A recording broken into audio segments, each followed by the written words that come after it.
Assalamualaikum warahmatullahi wabarakatuh. Selamat pagi teman-teman. Jumpa lagi di Red for Fun Channel teman-teman.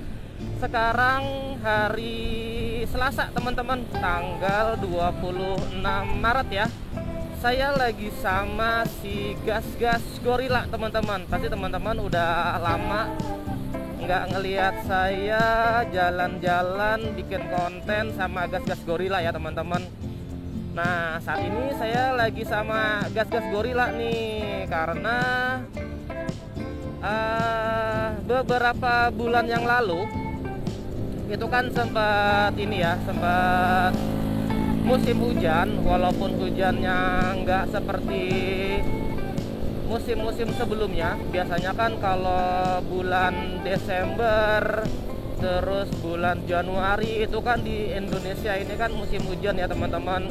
Nah, biasanya tuh kalau orang-orang zaman dulu itu saya suka dikasih tahu sama bapak sama ibu saya kalau yang mulai bulan September, terus Oktober, November, Desember, nah itu lagi musim hujan tuh teman-teman. Jadi ada singkatannya, kayak Desember itu deres-deresnya sumber, terus bulan Januari itu hujan sehari-hari. Jadi kalau waktu saya kecil dikasih tahu yang belakangnya itu ada berbernya, nah itu hujannya lagi deras tuh. Kalau ada belakangnya ririnya, nah itu hujannya setiap hari, hujan sehari-hari Januari. Nah, karena beberapa bulan yang lalu itu musim hujan, jadi saya nggak make Gas-Gas Gorilla teman-teman. Sekarang udah masuk bulan Maret, intensitas hujannya nggak sesering waktu bulan-bulan sebelumnya. Memang waktu awal-awal puasa itu sempat hujan terus ya beberapa hari, tapi ini beberapa minggu ini hujannya udah mulai jarang. Terus sempat juga beberapa hari itu cerah teman-teman. Karena Gas-Gas Gorilla ini juga udah lama nggak saya pakai, berapa bulan ya, ada sekitar 2 bulan kali ya. Nah, akhirnya sekarang di pagi ini hari Selasa saya mau bawa Gas-Gas Gorilla buat jalan-jalan teman-teman. Sama sekalian sih rencananya saya mau ganti oli motor ini di pom bensin Shell teman-teman. Karena menurut saya sih ya, ini cuma opini pribadi, kalau ganti di yang official store itu ya, itu lebih aman buat motor kita.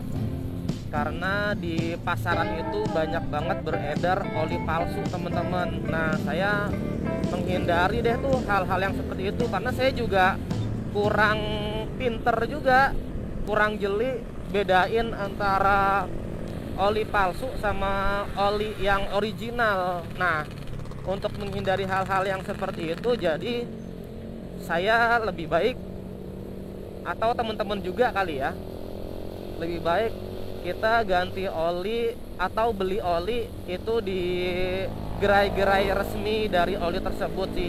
Kayak ini saya rencananya hari ini saya mau ganti oli di pom bensin Shell. Terus kalau ada teman-teman yang pakai produk-produk Pertamina, nah itu juga lebih aman sih teman-teman beli di pom bensin Pertamina ya teman-teman. Karena seperti yang saya bilang tadi, jadi kualitas dari olinya itu benar-benar terjamin ya, keoriginalannya. Emang paling enak bawa Gas-Gas Gorilla itu pas bukan di musim hujan ya teman-teman. Karena kalau di musim hujan itu kotorannya muncratnya bisa sampai ke kepala saya teman-teman. Yang depan itu nyiprat ke depan, yang belakang itu nyiprat ke badan saya. Karena bentuk spakbornya dia yang modelnya itu tinggi seperti motor trail. Terus yang bagian belakang spakbor sama bannya itu lebih panjang bannya teman-teman, dan bentuk spakbornya juga lebih pendek ya, sama seperti yang depan. Jadi memang paling enak itu bawa motor Gas-Gas Gorilla ya di musim panas ya teman-teman. itu kalau musim hujan bisa sampai banjir. Terus kedua juga karena jalanannya banyak yang kurang bagus di Indonesia, itu buat motor seperti ini juga bahaya ya. Dengan lingkar roda yang cuma 10 inci, itu kalau ada jalanan berlubang, itu kan dia pasti ketutupan air tuh, ketutup sama genangan airnya. Nah, itu bahaya banget tuh buat motor sekecil ini. Kalau pas kita nggak aware atau saya nggak tahu, ternyata lubangnya dalam, wah kelar udah semuanya. Ya paling pas ya bawa motor ini ketika bukan di musim hujan. Gitu teman-teman. Oh iya, saya juga mau ngucapin buat teman-teman yang sedang menjalankan ibadah puasa, selamat menjalankan ibadah puasa ya teman-teman. Semoga ibadah puasa teman-teman diterima oleh Allah Subhanahu wa taala, dan teman-teman bisa menjalankan ibadah puasa di bulan Ramadan ini dengan baik dan benar gitu loh. Lalu buat teman-teman yang di lebaran tahun ini berencana mau mudik pulang kampung, nah teman-teman juga jangan lupa tuh untuk mempersiapkan kendaraan teman-teman supaya di perjalanan nanti tidak ada kendala ya teman-teman.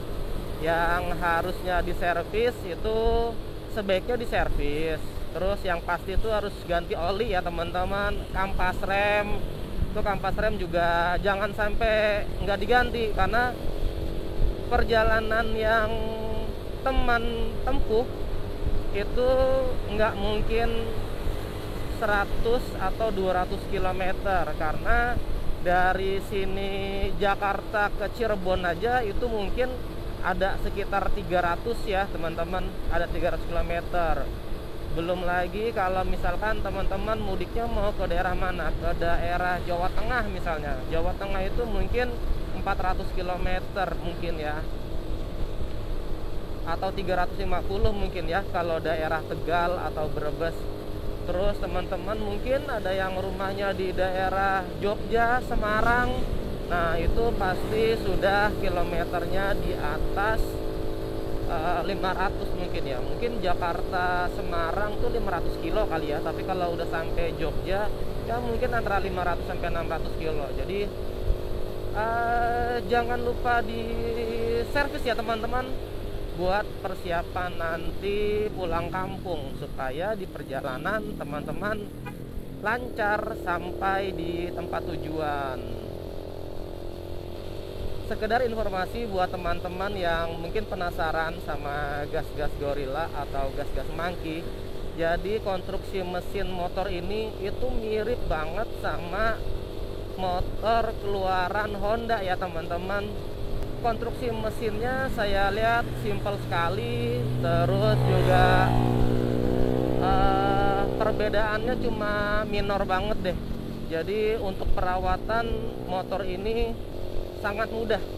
Bengkel-bengkel tempat langganan teman-teman servis motor kemungkinan besar familiar sekali dengan konstruksi mesin si gas-gas Gorilla teman-teman. Jadi bisa dipastikan untuk perawatan motor gas-gas Gorilla itu simple dan mudah teman-teman, karena banyak persamaannya dengan motor-motor keluaran dari Honda ya teman-teman. Lalu juga untuk sistem pembakaran bahan bakarnya teman-teman, motor ini masih menggunakan karburator, belum menggunakan injeksi.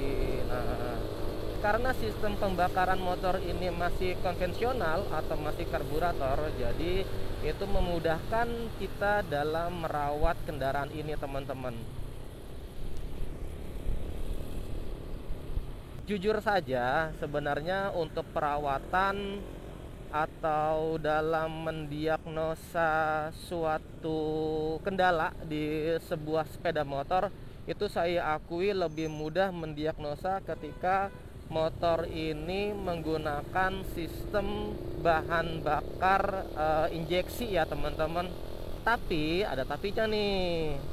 dengan syarat teman-teman punya alat untuk mendiagnosa dari malfunction tersebut, teman-teman.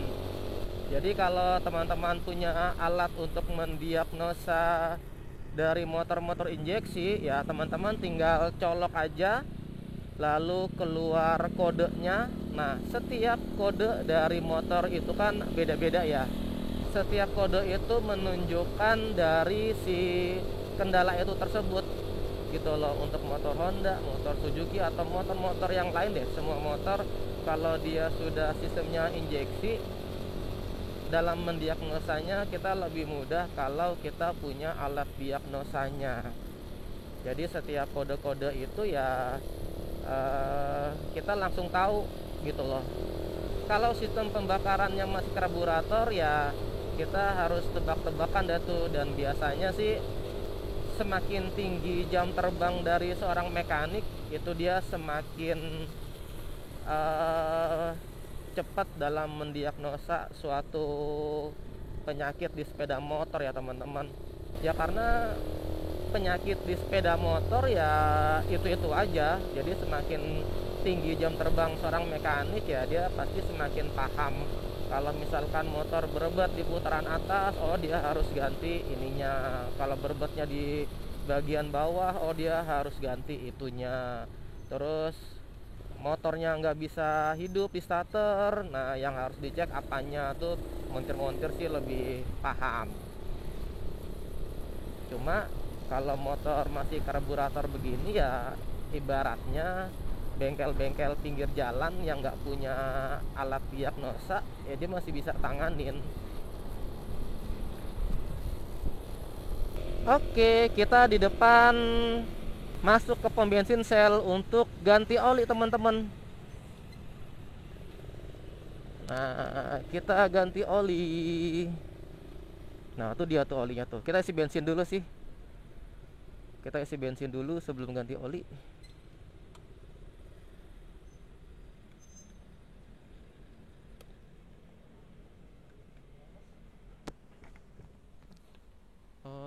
Full coba mas, super. Keren motornya mas. Iya. Iya. Tangkinya berapa liter ini? Ini kayaknya berapa ya? Kalau nggak 7, 8 deh mas. 8 liter. Iya. Kalau Beat emang berapa? Gedean ini kan. Kalau Beat paling dia kalau 4,5 kali ya. Ini penuh kan bener ya? Iya penuh. Member ada? Member nggak ada. Kalau bergabung member nama aplikasinya. Iya. Terus di toko ada promo Ramadan ya kan? Potongan harga oli.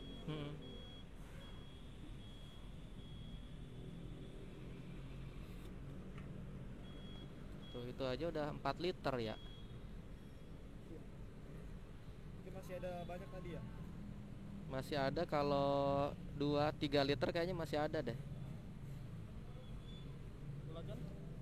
Ya. Ya cukup.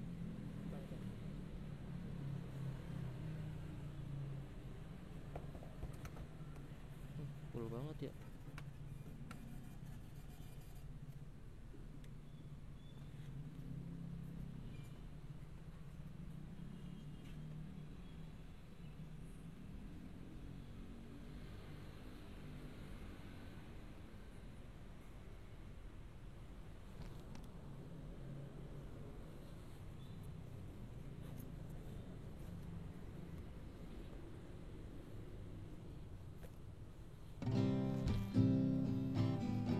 Gile. Ini motor kecil-kecil isi tangkinya banyak juga teman-teman. Saya ngisi full tank ya, isi full tank itu 4 liter, 4,4 liter. Padahal motor ini nggak kosong-kosong banget tangkinya.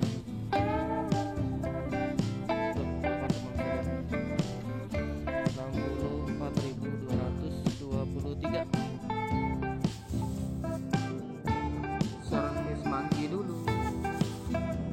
pom bensin Shell.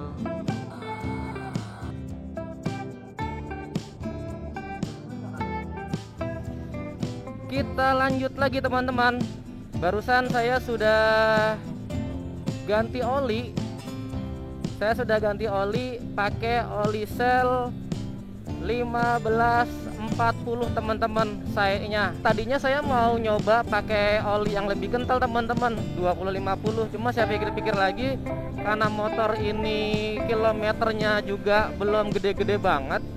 Jadi kilometer ini masih di 6.700-an kilometer teman-teman. Masih rendah lah ya kilometernya. Jadi saya pakaiin yang oli agak enceran aja sih. Kekentalan oli 1540 cukup lah ya teman-teman buat motor ini.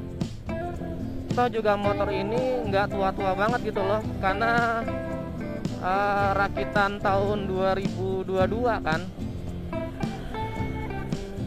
Satu lagi kenapa saya lebih suka ganti oli di pom bensin Shell ya teman-teman, karena kalau ganti oli di pom bensin Shell itu kita cuma beli olinya aja teman-teman. Jadi jasa ganti olinya itu gratis. Makanya saya lebih suka ganti oli di pom bensin Shell, karena selain olinya itu original, itu juga gratis jasa penggantian olinya. Lumayan buat hemat kan. Baiklah teman-teman, karena sekarang udah jam 6 sore, jadi sebentar lagi berbuka puasa. Sepertinya saya harus mengakhiri konten di sore hari ini ya teman-teman. Saya ucapkan selamat berbuka puasa bagi teman-teman yang menjalankan ibadah puasa. Semoga ibadah puasa teman-teman diterima oleh Allah Subhanahu wa Ta'ala. Terus juga nggak lupa saya doakan teman-teman, semoga teman-teman selalu dalam lindungan Allah Subhanahu wa Ta'ala, selalu dimudahkan dalam mencari rezeki, diberikan kesehatan. Sekali lagi terima kasih saya ucapkan. Assalamualaikum warahmatullahi wabarakatuh.